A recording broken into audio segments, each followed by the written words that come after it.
শুভ দুপুর বন্ধুরা, সবাইকে শুভ দুপুরের অনেক অনেক শুভেচ্ছা জানাই। আশা করি তোমাদের সারা দিনটা দুপুরটা সব ভালোই কাটছে। তো তোমাদের তো খাওয়া দাওয়া হয়ে গেছে, হবে কে কী রান্না করলে একটুখানি মেনু জানিও। তো আমি কি করেছি দেখো, গরম গরম ভাত করেছি, গরম ডাল করেছি, এই যে গরম গরম ডাল,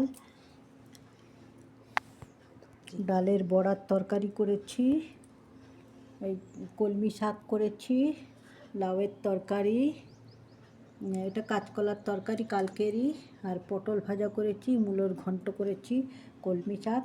এই হচ্ছে আজকে দুপুরের লাঞ্চের মেনু। কে কে খাবে, কার কার পছন্দ, সব নিরামিষ মেনু। তাড়াতাড়ি চলে এসো, সবাই একসাথে মিলে বসে খাবো। আবার ভিডিওটা ভালো লাগলে লাইক কমেন্ট শেয়ার করো। যাদের খাওয়া হয়নি তারা সবাই চলে এসো, ঠিক আছে? আবার অন্য কোনো ভিডিওতে, নেক্সট ভিডিওতে তোমাদের সাথে দেখা হবে, ঠিক আছে? সবাই ভালো থেকো, সুস্থ থেকো, খাওয়া দাওয়া করে নাও যারা খাওয়া দাওয়া করোনি। আবার অন্য কোনো ভিডিওতে দেখা হবে। ওকে, বাই, টাটা।